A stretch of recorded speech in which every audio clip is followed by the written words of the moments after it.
எத்தனை சாமி வந்ததையா, இது எந்தெந்த சாமி தந்ததையா, எத்தனை பாட்ட சொன்னதையா, அத சுத்துற பூமி கண்டதையா,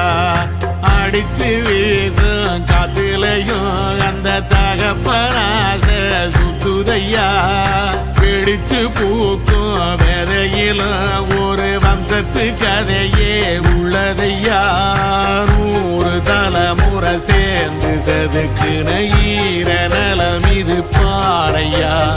வாழும் வரையிலும் நீயும் விதைக்கிற கடமை இருக்கு கேளையா, கோடி விளக்காயேந்தி கிடந்த வீடும் இருண்டது ஏனையா, மாட விளக்கா நீயும் வரத்தான் வீடும் ஏங்கி நிக்குதையா. எத்தனை